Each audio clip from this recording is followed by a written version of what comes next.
दिल्ली में विधानसभा चुनाव होने को और विधानसभा चुनाव से पहले ही कांग्रेस नेताओं के दौरे बयानबाजी भी सामने आने लगी है। अपने दौरे के दौरान कांग्रेस नेता संदीप दीक्षित ने कहा कि बस यहां की जनता की समस्या सुनने आए थे। रेलवे कॉलोनी की महिलाओं को खास तौर पर बहुत परेशानी हो रही है। बच्चों के पार्क की हालत पिछले 10 सालों में खराब हो गई है। सीसीटीवी 2-4 तो लगे हैं लेकिन काम नहीं कर रहे। यह लोगों की शिकायत है। आम आदमी पार्टी महिलाओं के सम्मान की बात करती है लेकिन वास्तव में सम्मान नहीं देती। संदीप दीक्षित ने कहा कि शीला जी जब मुख्यमंत्री थी तो अकेले शंकर मार्केट आ जाती थी, लेकिन आज इस जगह की हालत क्या हो गई। लड़कियों के लिए दिल्ली अब सुरक्षित नहीं रही। विधायक बनकर हम जनता के लिए काम करेंगे। कांग्रेस ने जो दिल्ली बनाई थी उसे फिर से वापस लाएंगे। बीजेपी ने आम आदमी पार्टी के खिलाफ आरोपों की लिस्ट तैयार कर ली है। यह अच्छी बात है। जो पार्टी अपने स्वार्थ के लिए भ्रष्टाचार को बढ़ावा देती है उसके खिलाफ अब जनता फैसला करेगी।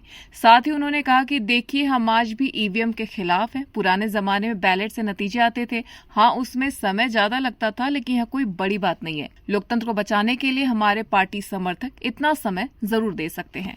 News desk, anyone live. देखिए मैम, अभी आप एक साधारण देखिए, पास में एक रेलवे कॉलोनी है, उसके करीबन 30-36 फ्लैट्स हैं। अब रेलवे तो एलीट एरिया होता है, हम उसमें गए, एक तो वहां लाइट्स नहीं है। आप समझो इस समय जहां दिल्ली में इतना क्राइम होता है और एलीट एरिया है, वहां लाइट्स लगनी चाहिए थी। लाइट्स ठीक से चल नहीं रही हैं। हमने ये देखा कि पिछले सरकार ने कुछ सीसीटीवी कैमरा लगाए थे, तो वहीं के रेजिडेंट्स ने बताया कि साहब एक भी कैमरा काम नहीं कर रहा है। तो लगाने का क्या मतलब है? प्लस क्या है कि थोड़ा सा ये कंक्रीट है, शंकर मार्केट है, जगह नहीं है बच्चों के खेलने की। तो थोड़ा आगे गए, मैं आपसे कहूंगा एक बार देख के आए। बहुत सुंदर पार्क है, लेकिन अगर आप पार्क देखेंगे तो ऐसा लगेगा कोई कूड़े का केबिन है। अगर पार्क चलता होता, और ये लोग बता रहे हैं कि पहले जब शीला जी यहाँ विधायक थी तो पार्क अच्छा था, हरा भरा था, इन लोगों के लाइट थी, उसमें हो जाता था, बच्चे उसमें एंजॉय करते थे। तो ये ऐसा है कि छोटी छोटी समस्याओं को अगर यहाँ के विधायक और लोग ध्यान नहीं देंगे तो छोटी समस्या फिर बहुत बड़ी बन जाती है।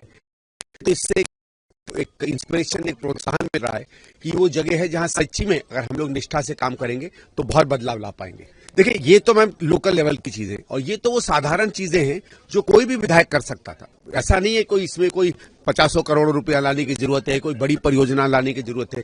लेकिन अगर विधायक, जैसे ये लोग बताते हैं कि मैडम इस जगह पे शंकर मार्केट में यहाँ कई बार आई, तो मुख्यमंत्री होकर अगर वो कई बार आती थी तो हम लोग तो साधारण विधायक बनेंगे, तो आ पाएंगे, को सॉल्व कर पाएंगे। ऐसा नहीं है एनडीएमसी के पास पैसा नहीं है, एनडीएमसी के पास लोग नहीं है, रेलवे के पास नहीं है, तो एमएलए फंड भी है। तो इन चीजों को अगर हम सामंजस्य से काम करेंगे तो अपने आप निपटारा होगा। देखिए, वो ठीक है, आपने अनाउंस किया।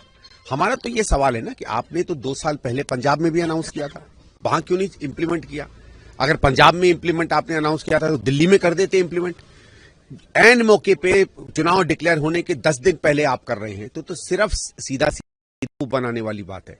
और क्या पता ये इंप्लीमेंट करेंगे कि नहीं करेंगे। जब पंजाब में नहीं किया तो यहां फिर हम क्या भरोसा करें? आप उसके बनस्पत देखिए, हमने कर्नाटक में प्रॉमिस किया था, वहां शायद 2000 या 25 रुपए हर महिला के खाते में जा रहा है।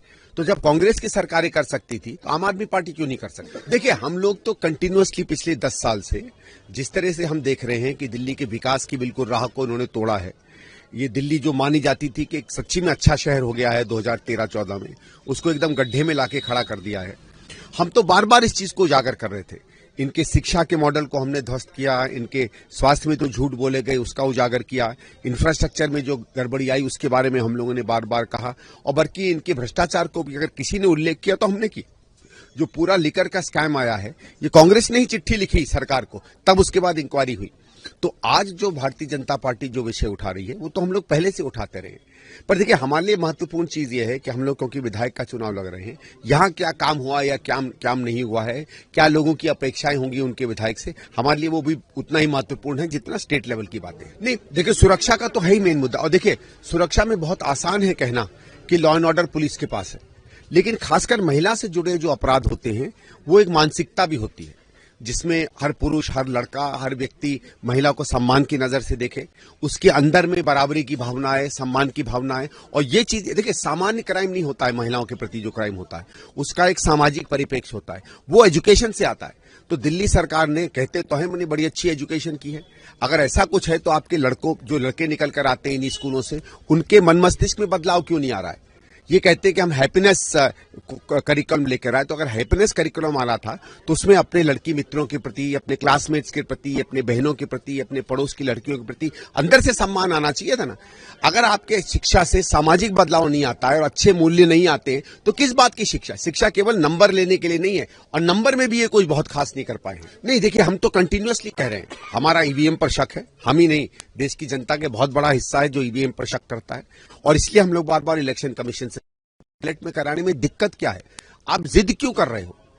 क्या है, दोपहर में 3 बजे रिजल्ट आने की जगह रात को 3 बजे आ जाएगा? मैंने भी कई बार बैलेट की काउंटिंग करी है। उस जमाने में जब इतनी टेक्नोलॉजी नहीं होती थी तब भी आप लोग देखो, यहाँ इतने लोग हैं, 11, 12, 1 बजे से रिजल्ट आने लगते थे, रात को 2, 3, 4 बजे तक रिजल्ट हो जाता था। भाई 3 बजे की जगह, और अगर जमहूरियत में, लोकतंत्र में लोगों के विश्वास के लिए हमको 10 घंटे टेबल पे और बैठना पड़े, हर राजनीतिक कार्यकर्ता एक लोकतंत्र का योद्धा भी है, वो योद्धा 10 घंटे और लड़ाई लड़ लेगा। तो ये हम तो बार बार कह रहे हैं, लेकिन अगर सरकार नहीं मानती है और अपनी जिद पर बैठती है तो हमारे सामने भी लाचार होकर हम क्या करें? या तो चुनाव से बहिष्कार करें, और अगर पूरी विपक्ष चाहे तो बहिष्कार कर सकती है। जब तक नहीं है तो लोकतंत्र में आना, लोकतंत्र में चुनाव लड़ना, अपनी बात रखना, विपक्ष में जो पार्टियां हैं उनकी कमजोरियों को दिखाना, क्यों हम बेहतर हैं इस बात की चर्चा करना, ये तो हमारा धर्म बनता है ना, कर्तव्य बनता है।